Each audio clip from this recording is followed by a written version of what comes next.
Ты считаешь себя свободным? Работа, еда, сон, выходные. Звучит знакомо, да? Мы называем это жизнью. Но чаще это просто расписание. День за днем ты просыпаешься не потому, что хочешь, а потому что надо.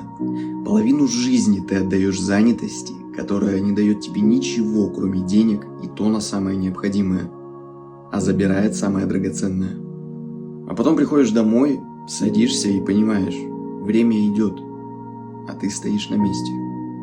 И в этот момент приходит настоящее осознание, что ты вовсе не живешь, а попросту существуешь.